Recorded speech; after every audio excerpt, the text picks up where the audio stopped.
जल है और याद भोजन है।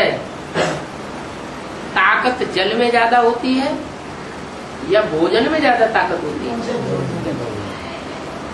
भोजन खाएंगे तो ताकत मिलेगी, पानी ही पानी पीते रहेंगे तो ताकत नहीं मिलती। फिर अच्छा पानी पीना बंद कर देते, भोजन ही भोजन खाते रहे तो गर्मी चढ़ जाएगी, तो वो भी नहीं चलेगा।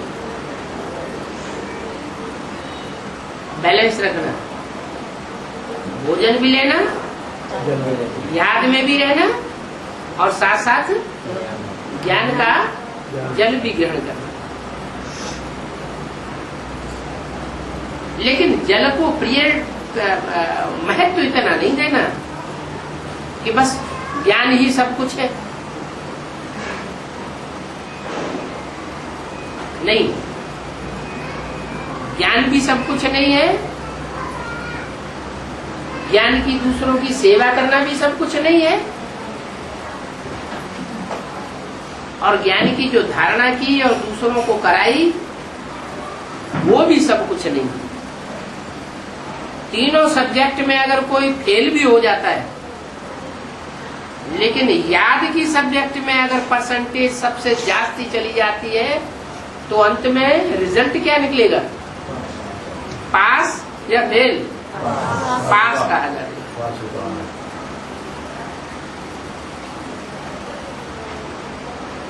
तो याद का इतना महत्व है, मूल बात है बाप को याद करना। ज्ञान तो साधन है, क्या याद करने का। ज्ञान होगा तो याद होगी, ज्ञान नहीं होगा तो याद नहीं होगी। तो साधन को देखना है या जिस साध्य पर, जिस लक्ष्य पर हमको पहुंचना है वो देखना है।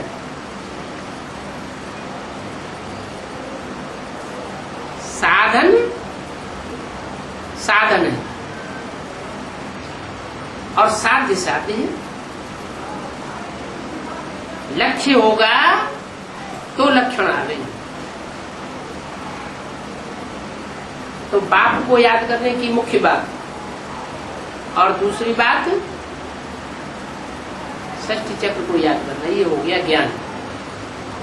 ये नंबर 2 की चीज।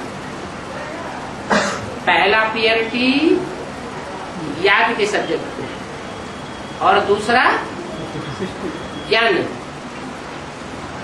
तो अपने ऊपर ये नजर रखनी है। तीसरी बात कि मेरे अंदर कोई अवगुण तो नहीं है। बच्चों को ये चाहना है कि बाप से हम पूरा वर्षा ले लें। कोई बच्चे हैं इतनी बातें नहीं समझते हैं, जितना विस्तार बताया जाता है ज्ञान का तो बाप कहते हैं कोई हर्ज नहीं। बूढ़ी बूढ़ी माताएं बहुत अफसोस करती रहती हैं कि हमारे अंदर तो ज्ञान ठहरता ही नहीं। बाबा कहते कोई हर्ज नहीं। अच्छा तो लगता है, जब ज्ञान सुनते हैं तो अंदर से चाहना तो है, अच्छा तो लगता है। इतना ज्ञान नहीं है तो कोई हर्जा नहीं। हमको तो बाप से वर्षा लेना है, मुक्ति और जीवन मुक्ति का।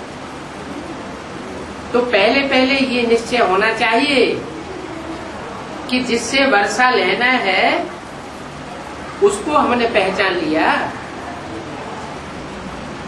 बाप को पहचाना, बाप को जाना, माना बहुत बड़ा